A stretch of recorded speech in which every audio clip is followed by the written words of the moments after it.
ADN Podcast. ADN Podcast. Voces con contenido. Hay conversaciones que alivian y sanan. Salud mental en Ciudadano ADN. Un espacio de conversación con especialistas para ayudarte a mejorar tu bienestar emocional.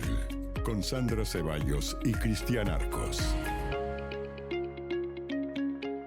Estamos de regreso, ¿no? Y como todos los lunes, Sandra, vamos a hablar de salud mental. Vamos a hablar de salud mental desde una perspectiva que siempre tiene amplio abanico, ¿no? El abanico es bastante amplio. Nosotros tratamos de focalizarlo y a partir de ahí nos vamos moviendo con la ayuda, en este caso, de Arnaldo Canales Benítez. Él es experto en educación y bienestar emocional de América Latina, magíster en educación emocional e impulsor de la Ley de Educación Emocional en Chile, que está en trampazo un buen rato, ¿no? Y en Latinoamérica. ¿Cómo estás, Arnaldo? ¿Qué tal? Y gracias por estar acá, porque además viene de un viaje largo, viene llegando a Chile, así que te agradecemos que estés acá. Lo pueden ver a través de adn.cl. Bueno, primero saludarte, feliz cumpleaños, Cristian, gracias por la invitación.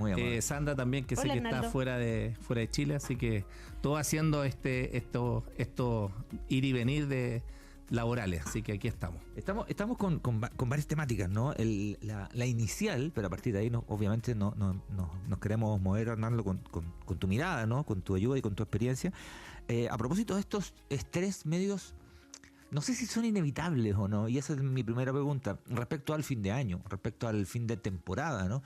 Que claro, después hay un tema que es simbólico, que entre el 31 de diciembre y el 1 de enero uno sigue trabajando más o menos igual, pero igual hay un cierre, uno hace un cierre, en este diciembre suele haber un cierre, y un diciembre de muchísimas actividades. ¿Es inevitable ese estrés de diciembre? Bueno, son los ciclos. Partimos por iniciar un ciclo el 1 de enero, donde muchos pachamámicamente hacemos millones de cosas para poder pensar en proyectos, y cerramos un ciclo el 31, pero ese ciclo también viene antecedido por un desgaste, este desgaste del burnout, que finalmente es un síndrome del desgaste profesional que se manifiesta en un desgaste mental, emocional y físico.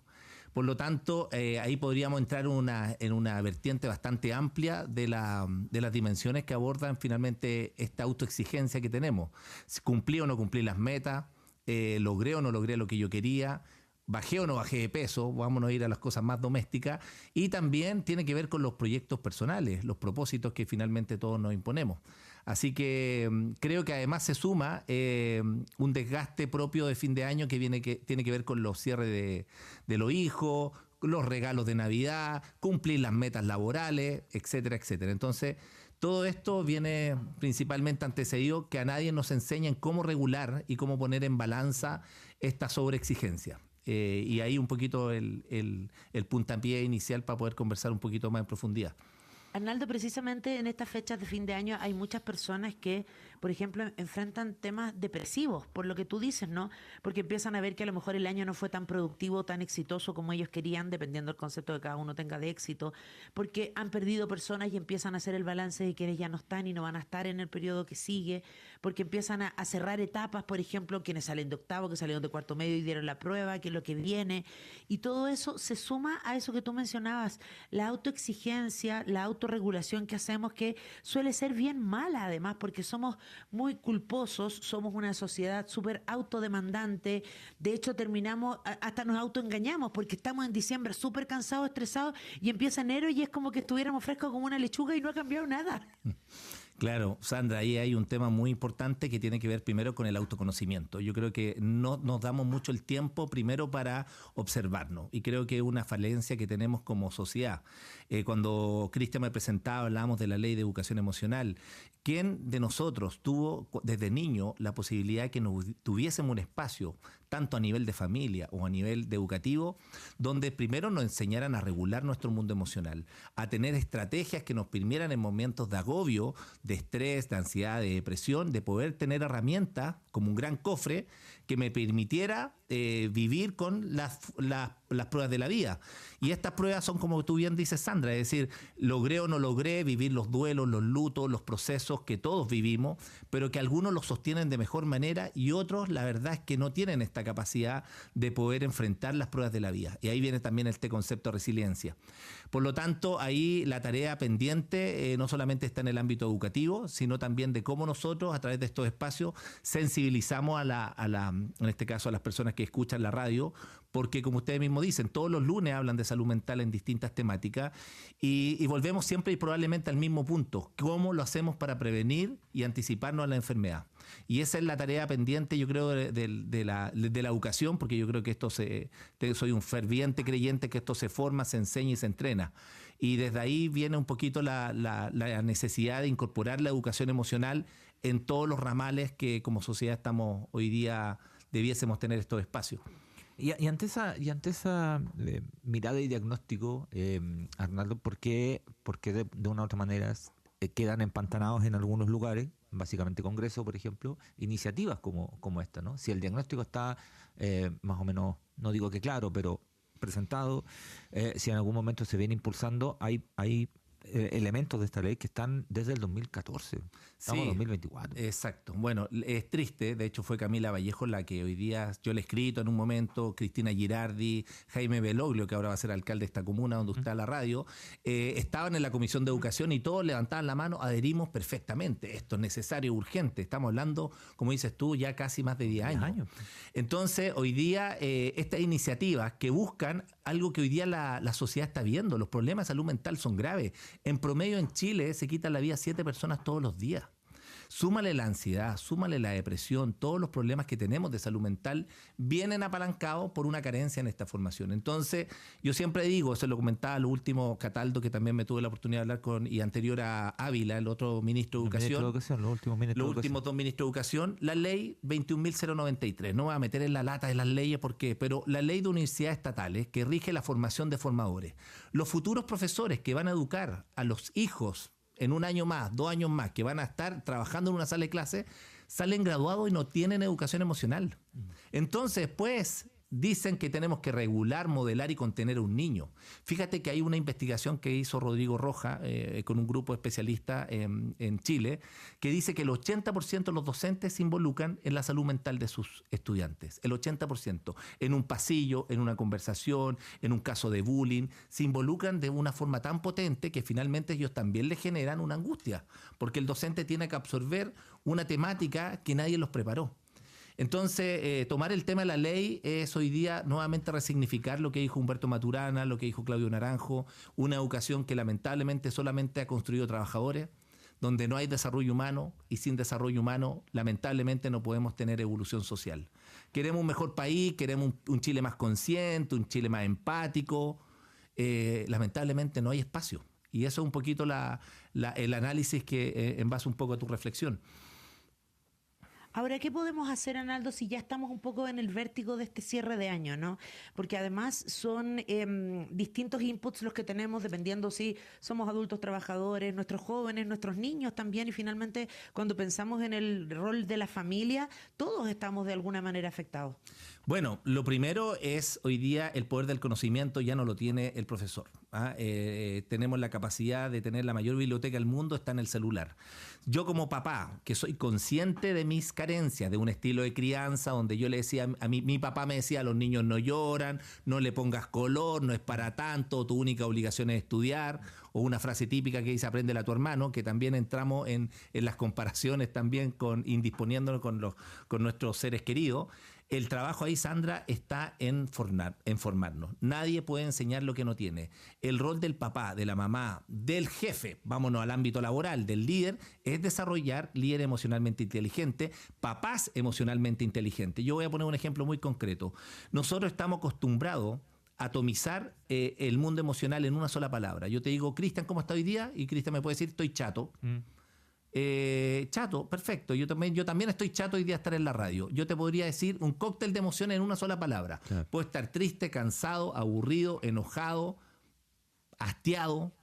Pero la verdad es que nos damos el tiempo para profundizar en mi mundo emocional. Primero, no verbalizamos lo que nos pasa. Estoy triste, y ahí viene un poco la génesis también de este fin de año. La sobreexigencia doméstica de las mujeres muchas veces es ser la super mamá, la super dueña de casa, la super profesional, la super esposa, y nunca verbalizamos, oye, estoy mal. Levanto la mano y digo, me siento hoy día, estoy angustiada, estoy triste, porque finalmente tenemos que vernos socialmente, siempre estar parados. Es que eso te iba a preguntar, porque hay una mirada, ¿no?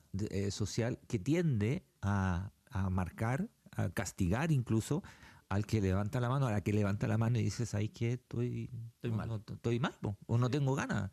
No, pero ¿cómo no tenéis ganas? Porque no tengo nomás. Oye, arriba el ánimo, la vida de un carnaval, claro, cambia la cara, cambia la cara. Claro, pero hay un no solo un cuestionamiento, sino que también hay una carga, porque pasa a ser la conflictiva, el conflictivo, el con el que no se puede contar, en fin, cuando de el pronto amargado. son el amargado, la amargada, cuando de pronto no solo son absolutamente, digamos, nos puede pasar a todos, sino que además en algún momento son o temporales o tiene que ver con un periodo y en algún momento se pasa, ¿no? Sí. Mira, yo te lo resumo en una frase que lo leí de un libro de Edith Heger, la bailarina de Auschwitz, que decía que la depresión es contraria a la expresión. Con eso me pagué el libro completo. Yo empecé a analizar, claro, cuando yo guardo, cuando yo contengo, limito, callo, silencio, oculto, mi mundo emocional, ¿qué hago? Somatizo. Cuando yo expreso, verbalizo, lo digo, lo declaro, lo escribo, hago un poema, lo canto, hago ejercicio, de alguna manera libero, mi mundo emocional de alguna manera está entrando en un proceso también de poder hacer una catarsis.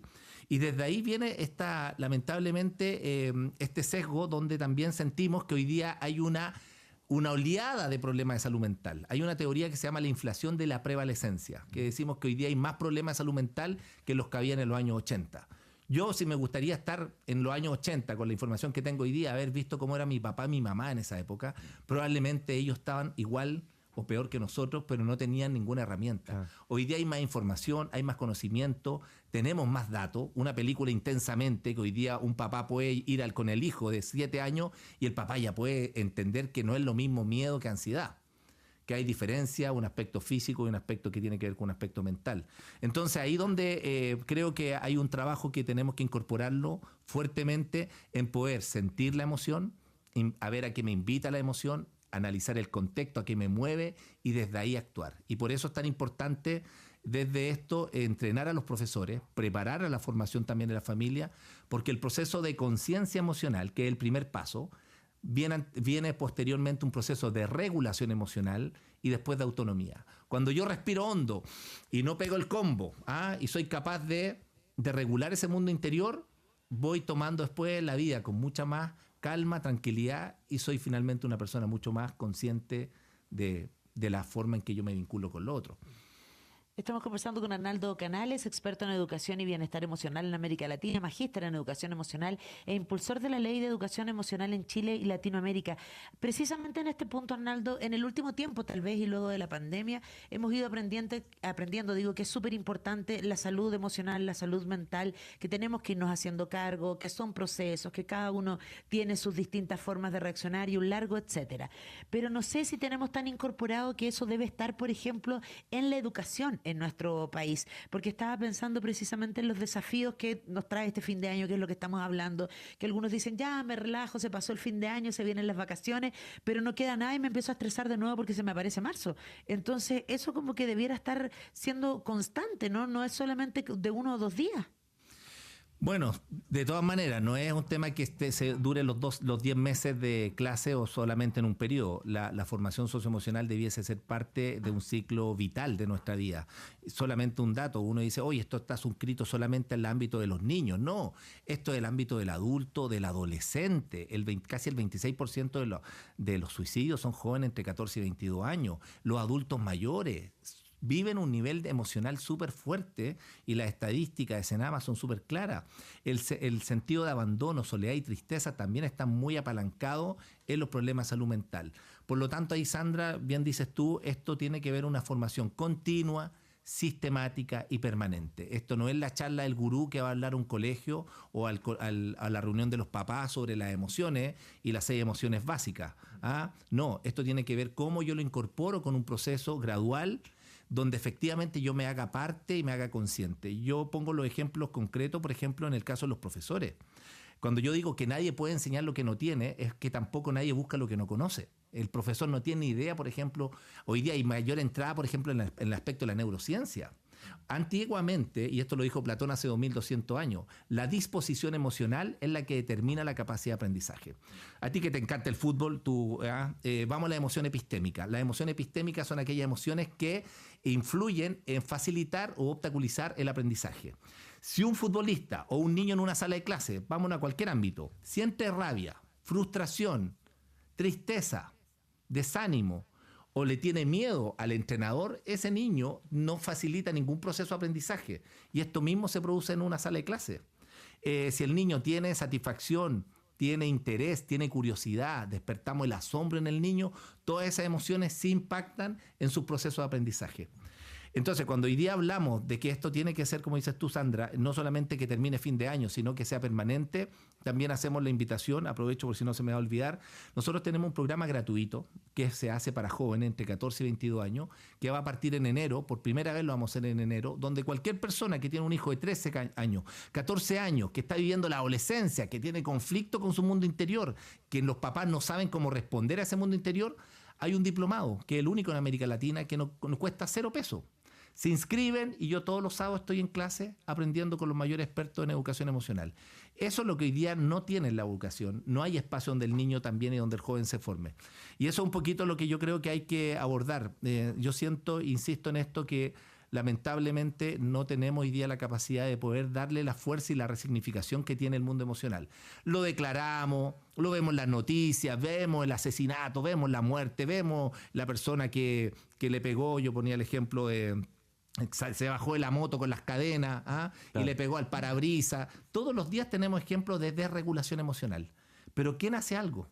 ¿Quién le explica? Y esto es un proceso que lamentablemente no es fácil. Es fácil de explicarlo, pero no es simple de finalmente procesarlo. Sí, quería poner de relieve a propósito de estos fin de año, ¿no? Y a propósito de esta de pronto angustia, y a propósito también de los estados depresivos que en fin de año, primavera, fin de año, tienden a aumentar.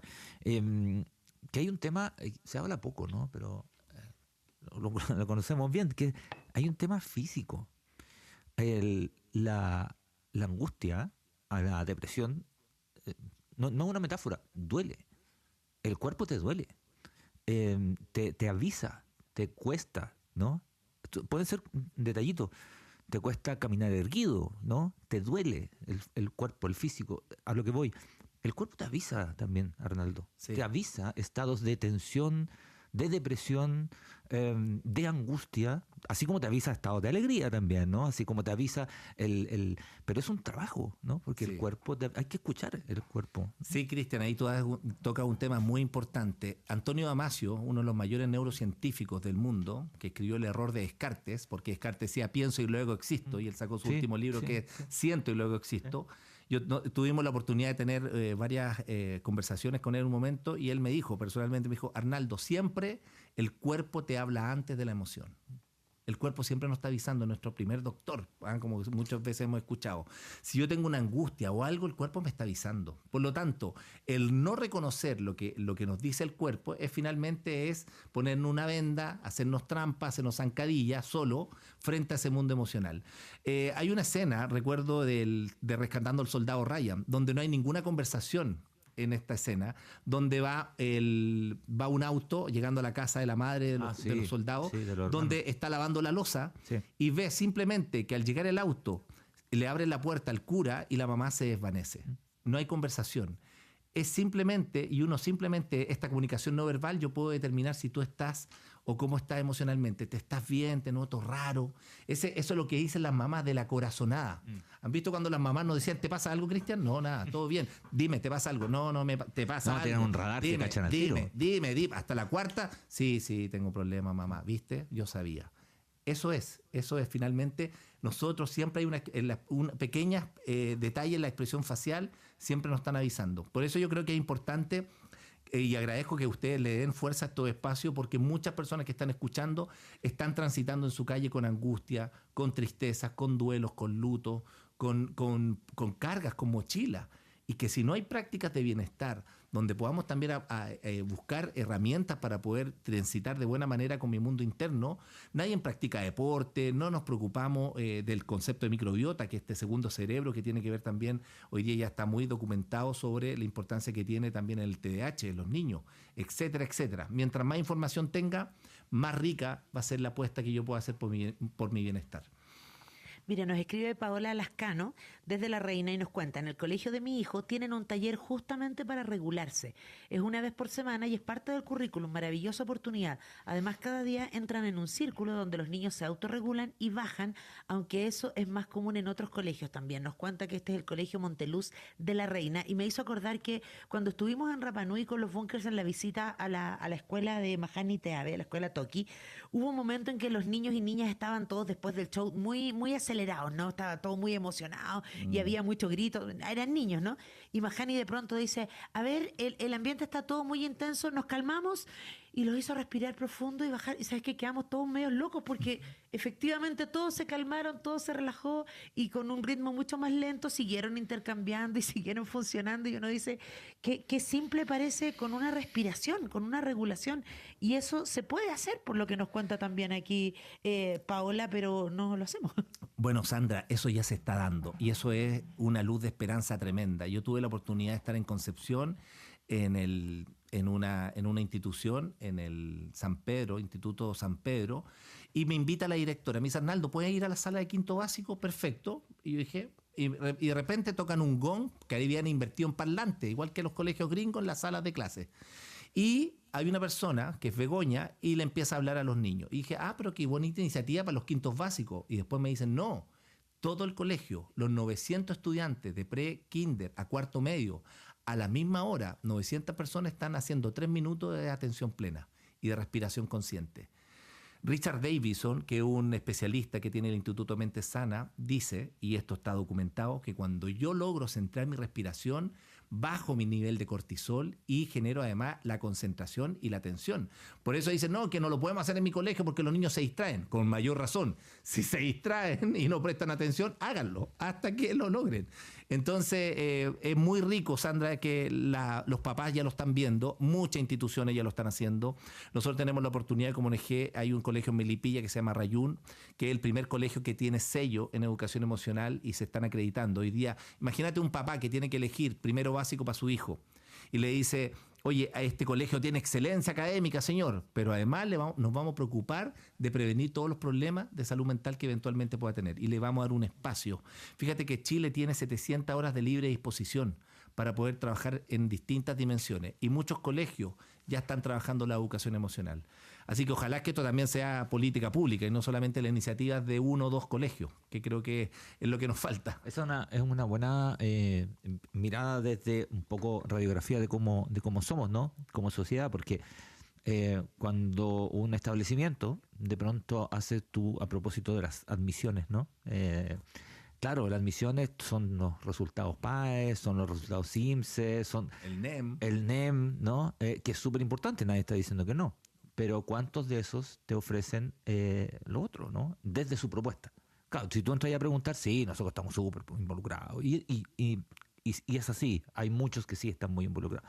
Pero su propuesta inicial, su venta, entre comillas, su promoción es, tuvimos 24 puntajes nacionales, que está muy bien, pero es una mirada, ¿no? ¿Y qué pasa con el apoderado o apoderada? Nos ha tocado hacerlo, ¿no? La primera pregunta es, bueno, ¿y el resultado del CIMSE, cómo anda este colegio, ¿no?